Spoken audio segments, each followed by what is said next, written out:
আজকের গল্প টুনির বনে খাদ্য সংকট। গ্রিন বনের একটি গাছে বাস করত অসহায় এক টুনি। তার ছিল দুটি বাচ্চা। এছাড়াও এ বনের আরো একটি গাছে বাস করত এক মিষ্টি পায়রা ও পায়রি।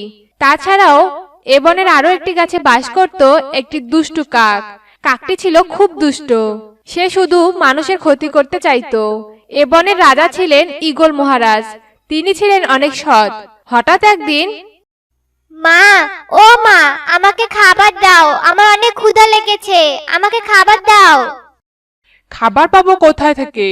ঘরের মধ্যে খাবারের অনেক সংকট দেখা দিয়েছে। গত 2 দিন যাবৎ খুঁজে কোনো খাবার পাচ্ছি না। দেখি, তারপরেও আবার চেষ্টা করি, যদি তোদের জন্য কিছু খাবার সংগ্রহ করে আনতে পারি। এই বলে টুনি উড়ে চলে গেল বনে। সারাক্ষণ অনেক খোঁজাখুঁজি করার পরেও কোনো খাবার পেল না। হঠাৎ সে দেখতে পেল বনের পাখিরা একসাথে মিলে কি যেন বলাবলি করতেছে। এ বনে তো কোনো খাবারই নেই, তাহলে চলো আমরা সবাই মিলে অন্য বনে চলে যাই, যেখানে খাদ্যের কোনো অভাব নেই। এ বনে খাদ্যের অভাব অনেক দেখা দিয়েছে। এভাবে চলতে থাকলে আমরা সবাই না খেয়ে মারা যাব। তাই চলো সবাই, আমার কথা শোনো, চলো আমরা সবাই মিলে অন্য বনে চলে যাই। না কাক ভাই, আমরা এরকমটা করতে পারবো না, কারণ আমরা এ বনে অনেক দিন যাবৎ বসবাস করতেছি। এ বনে আমাদের অনেক স্মৃতি, অনেক মায়া, ভালোবাসা, তাই আমরা এরকমটা করতে পারবো না। তাহলে তো আমাদের সবাইকে এখন না খেয়ে মরতে হবে। এখন কি আর বা করার আছে? না খেয়ে আমাদেরকে এখন থাকতে হবে। সবাই চলো, আমরা ঈগল মহারাজের কাছে যাই। নিশ্চয়ই ঈগল মহারাজ এর একটা সমাধান দিতে পারবে। আর দেরি না করে চলো সবাই। এই বলে সবাই চলে গেল ঈগল মহারাজের দরবারে।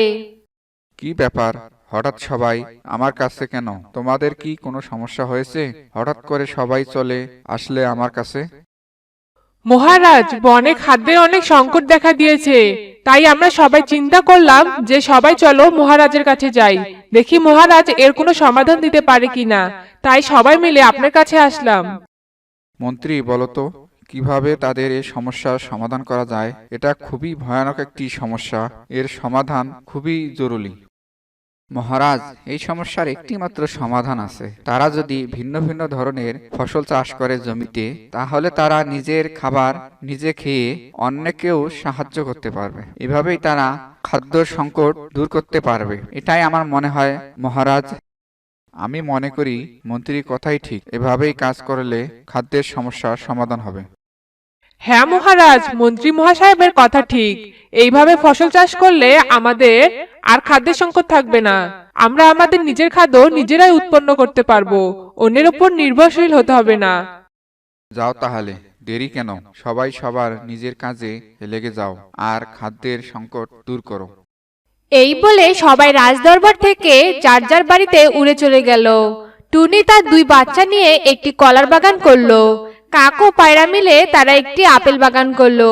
এইভাবে তারা তাদের খাদ্য সংকট দূর করলো। আর তারা সবাই মিলেমিশে ভালোভাবে জীবনযাপন করতে থাকে।